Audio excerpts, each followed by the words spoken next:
मित्रांनो, आज आपण पाटोदा येथे येण्याचं कारण असं आहे, की जिल्हा परिषदची जी शाळा आहे, ती शाळा नेमकं विद्यार्थ्यांना कसं घडवते? विद्यार्थ्यांच्या ध्येयपूर्तीसाठी काय मदत करते? त्याच्यातनं या ठिकाणी काही लोकांचा सहभाग या ठिकाणी होतोय का? लोकसहभाग. त्याच्यानंतर ग्रामपंचायतकडनं या ठिकाणी काही मदत या शाळेला होते का?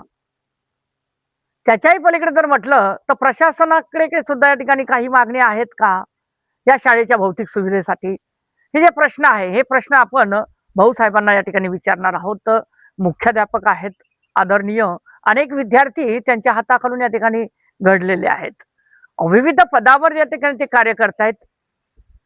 ते का करतायत, की कुठेतरी त्यांनी त्यांच्या उराशी या ठिकाणी स्वप्न या ठिकाणी गाठलं होतं, की माझा विद्यार्थी सर्वगुण संपन्न या ठिकाणी असला पाहिजे. हेच ध्येय त्या ठिकाणी उराशी बाळगून आज ते शिक्षण ज्ञानदान देण्यासाठी या ठिकाणी सज्ज आहेत. हार्दिक स्वागत, सुस्वागतम सर. सर, आज आपण ज्ञानदान देण्याचं या ठिकाणी या पाटोदा गावामध्ये करतायत. काय सांगणार? शाळा कशी चालू आहे?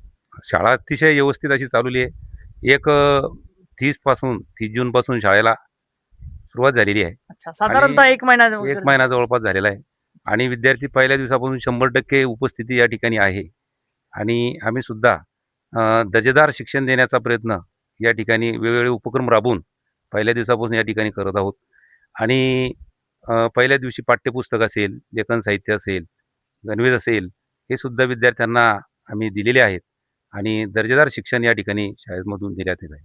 तर या ठिकाणी ही जी ग्रामीण भागातली जी शाळा आहे आणि अतिशय निसर्गरम्य वातावरणामध्ये शाळेची इमारत सुद्धा चांगली आहे, रंगरंगोटी चांगली आहे.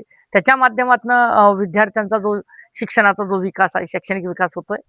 100% विकास होतोय. ग्रामपंचायतचं सहकार्य 100% या ठिकाणी या रंगरंगोटीसाठी लाभलेलं आहे. आम्ही न मागता सुद्धा या ग्रामपंचायतनं आम्हाला भरपूर काही या ठिकाणी दिलेलं आहे. त्या भौतिक सुविधा आहेत, ह्या सुद्धा पुरवलेल्या आहेत. आणि यामध्ये विद्यार्थ्यांचा 100% विकास या ठिकाणी शैक्षणिक विकास गुणवत्ता वाढीसाठी याचा 100% या ठिकाणी फायदा असा होतोय. आणि रंगरंगोटी तुम्हाला जी दिसते, हे चालतं बोलतं विद्यार्थी वाचतात, चित्र पाहतात, अनुभव घेतात. आणि त्याचा फायदा विद्यार्थ्यांना 100% या ठिकाणी होतो.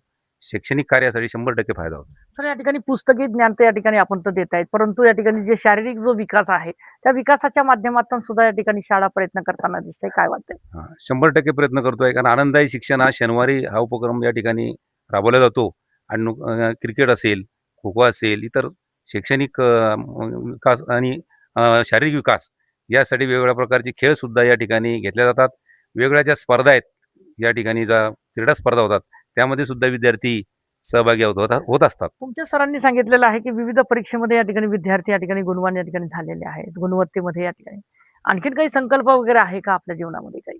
विद्यार्थी माझी सेवा जवळपास 32 वर्ष या ठिकाणी झालेली आहे.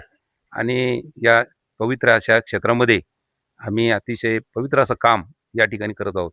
तर विद्यार्थी घडवण्यासाठी आम्ही जेवढं काही करता येईल तेवढं विद्यार्थ्यासाठी आमचं योगदान या ठिकाणी देण्याचा प्रयत्न या ठिकाणी करत असतो.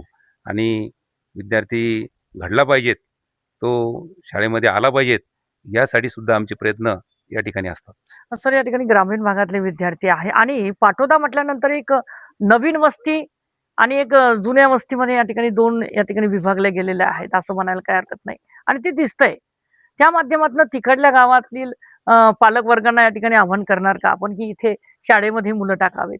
100% आव्हान आम्ही करतोय. कारण आपल्या जिल्हा परिषद गावातली शाळा आहे. आणि मातृभाषेची अशी मराठी शाळा ही आपली या ठिकाणी विद्यार्थी आपण दाखल करावेत, यासाठी आम्ही मार्च एप्रिलपासून हा प्रयत्न या ठिकाणी करत आहोत. परंतु नैसर्गिक परिस्थिती, धरण आणि यामुळं पालक या ठिकाणी येण्यासाठी, मुलं टाकण्यासाठी थोडं तयार होत नाहीत. परंतु अथक असे परिश्रम या ठिकाणी आम्ही घेत आहोत. तर काही शाळेमध्ये जातोय, की पटसंख्या या ठिकाणी घटते. आपल्या इथे बी सुद्धा या ठिकाणी काही निदर्शनास येते. त्या संदर्भामध्ये आपण काय भाष्य करणार? पटसंख्या ही कमी होते, त्याला अनेक कारणं या ठिकाणी आहेत. कारण आपण पाहतो या ठिकाणी आम्ही गुणवत्तापूर्ण शिक्षण देण्याचं काम या ठिकाणी करतो. परंतु तरीसुद्धा विद्यार्थ्यांना पालकांचं उद्बोधन या ठिकाणी आम्ही मार्गदर्शन पालकांना या ठिकाणी करत असतो.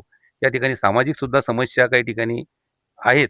कारण आपण पाहतो तर जे काही जन्मदर वगैरे आहे, हो. तो सुद्धा लोकसंख्या ही कमी आहे, छोटं गाव आहे. आणि त्यामुळं या ठिकाणची पटसंख्या ही कमी आहे आणि 2 भागामध्ये गाव विभागलेलं आहे. अच्छा. आणि त्यामुळं विद्यार्थी गावाच्या लोकसंख्येच्या हिशोबानं पटसंख्या आम्ही टिकवून ठेवण्याचा प्रयत्न या ठिकाणी 100%